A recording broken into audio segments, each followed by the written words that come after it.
ಬೆಳಗ್ಗೆ 3 ಶಾಲಾ ಮಕ್ಕಳು ಸುಟ್ಟಟ್ಟಿ ಕ್ರಾಸ್ನ ಕಾಂಬಳೆ ತೋಟದಿಂದ ಕೇವಲ 3 ಕಿಲೋಮೀಟರ್ ದೂರದಲ್ಲಿರುವ ಹಾಲಶಿರಗೂರು ಸರ್ಕಾರಿ ಪ್ರಾಥಮಿಕ ಮತ್ತು ಪ್ರೌಢಶಾಲೆಗೆ ರಸ್ತೆ ಬದಿಯಿಂದ ನಡೆದುಕೊಂಡು ತೆರಳುತ್ತಿದ್ದ ಸಮಯದಲ್ಲಿ ಮಿರಜ್ ಕಡೆಯಿಂದ ಯಮನಂತೆ ಬಂದ ಕಂಟೈನರ್ ವಾಹನ ಜೋರಾಗಿ ಕುಸಿದ್ರಿಂದ ಸ್ಥಳದಲ್ಲಿ 5ನೇ ತರಗತಿ ಓದುತ್ತಿದ್ದ ಅಮಿತ್ ಚಿದಾನಂದ ಕಾಂಬಳೆ ಸ್ಥಳದಲ್ಲಿ ಸಾವನ್ನಪ್ಪಿದ್ದಾನೆ.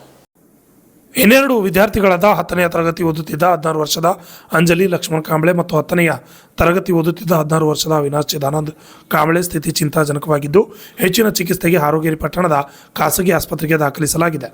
ಈ ಅಪಘಾತವು ಕಂಟೈನರ್ ವಾಹನ ಚಾಲಕ ಸರಾಯಿ ಕುಡಿದಿದ್ದ ಆಮೇಲೆ ವಾಹನ ಚಲಾಯಿಸಿ ಬೇಕಾಬಿಟ್ಟಿ ರಸ್ತೆಯ ಸುರಕ್ಷಿತ ಕಂಬುಗಳಿಗೆ ಗುದ್ದಿ 3 ಮಕ್ಕಳ ಮೇಲೆ ಕಂಟೈನರ್ ಹಾಯಿಸಿದ್ದಾನೆ. ರಾಯಬಾಗ್ ಅಗ್ನಿಶಾಮಕ ದಳದ ಮೇಲಧಿಕಾರಿ ಈ ಹಿನ್ನೆಲೆಯಲ್ಲಿ ಮಾತನಾಡಿದ್ದಾರೆ. ವಿಷಯ ತಿಳಿಯುತ್ತಿದ್ದಂತೆ ರಾಯಬಾಗ್ ಅಗ್ನಿಶಾಮಕ ದಳದ ಸಿಬ್ಬಂದಿಗಳು ಸ್ಥಳಕ್ಕೆ ಧಾವಿಸಿ ಮಕ್ಕಳನ್ನು ಹೊರತೆಗೆದು ಹೆಚ್ಚಿನ ಚಿಕಿತ್ಸೆಗಾಗಿ ಹಾರೋಗೇರಿ ಖಾಸಗಿ ಆಸ್ಪತ್ರೆಗೆ ರವಾನಿಸಲಾಗಿದೆ. ಕಂಟೈನರ್ ಚಾಲಕನನ್ನು ಪೊಲೀಸರು ಬಂಧಿಸಿದ್ದಾರೆ. ಪ್ರಕರಣ ಕುರ್ಚಿ ಪೊಲೀಸ್ ಠಾಣೆಯಲ್ಲಿ ದಾಖಲಾಗಿದೆ. Shashidhar Kokatnur, RJ32 Kannada news, Chikkodi.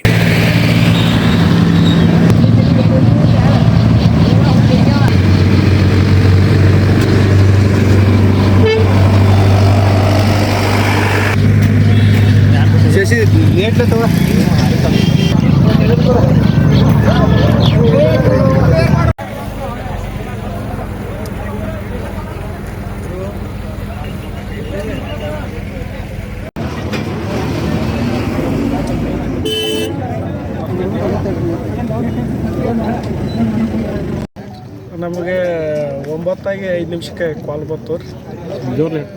9:05 ಕಾಲ್ ಬಂತು ರೀ.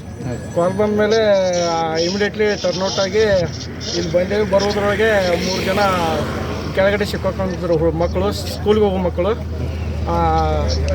2 ಜನ ಹಾಸ್ಪಿಟಲ್ಗೆ ಸ್ವಲ್ಪ ಎಂಜುರಿ ಇದ್ದಾರೆ. ಅವ್ರನ್ನ ಹಾಸ್ಪಿಟಲ್ ಕಳಿಸಿದ್ರಿ. ಒಬ್ಬರು ಬಡ್ಡೆಯಾಗಿ ಸಿಕ್ಕೊಂಡು ಡೆತ್ ಆಗಿದ್ರು. ಅವ್ರನ್ನ ಆಮೇಲೆ ನಾವು JCB ಹಾಗೂ ಕಿರಣ್ ಸಹಾಯದಿಂದ ಮೇಲಕ್ಕೆ ಎತ್ತಿ ತೆಗಿಲಾಯ್ತು. ಡೆತ್ ಆದಂಥ ವಿದ್ಯಾರ್ಥಿ ಹೆಸರೇನು? ಡೆತ್ ಆದಂಥ ವಿದ್ಯಾರ್ಥಿ ಅಮಿತ್ ಕಾಂಬಳೆ, ವಯಸ್ಸು 5ನೇ ಕ್ಲಾಸ್, 11 ವರ್ಷ. ಸರ್, ಎತ್ತರದ ಅಪಘಾತ ಆಗೈತೆ? ಯಾವ ವಾಹನ ಐತೆ ಇದು? ಕಂಟೈನರ್ ಐತೆ.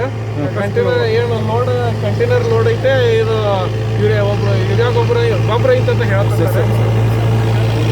ವಯಸ್ಸು? ಇವರು ಅವಿನಾಶ್ ಕಾಂಬಳೆ ಅಂತ 15 ವರ್ಷ ರೀ. ಅಂಜಲಿ ಕಾಂಬಳೆ ಅಂತ 16 ವರ್ಷ ರೀ. ಇವರು ಹಾಲಶಿರಗೂರು ಬಸ್ ಸ್ಟ್ಯಾಂಡ್ದಿಂದ ಈ ಸುಟ್ಟಟ್ಟಿ ಕ್ರಾಸ್ ಕಡೆ ಸ್ಕೂಲಿಗೆ ಕ್ರಾಸ್ದಿಂದ ಹಾಲಶಿರಗೂರು ಕಡೆ ಹೊಂಟಿದ್ರು. ಅವ್ರ ಮೇಲೆ ಕಂಟೈನರ್ ಡ್ರೈವರ್ ಐತರದಿಂದ ಕಂಟೈನರ್ ಬಿದ್ದು ಕೆಳಗೆ ಸಿಕ್ಕಾಕೊಂಡು. ಕಂಟೈನರ್ ಎಕಡೆಯಿಂದ ಎಕಡೆ ಹೊಂಟಿತ್ತು ಸರ್? ಕಂಟೈನರ್ ಮಿರಜದಿಂದ ಜಮಖಂಡಿ. ಏನು ಲೋಡ್ ಗಾಡಿ ಇತ್ತು ಅಥವಾ ಲೋಡ್ ಗಾಡಿ ಏನಿತ್ತು ಸರ್ ಒಳಗೆ? ಇನ್ನೂ ಏನು ಗೊತ್ತಾಗಿಲ್ಲ ರೀ. ಯಾರು ಗೊಬ್ಬರ ಐತದ ಹೇಳ್ತಿದ್ದಾರೆ ಸರ್. ನೀಲಪ್ಪ ಹೆರವಾಡೆ ಅಂತ, AFS ರಾಯಬಾಗ್.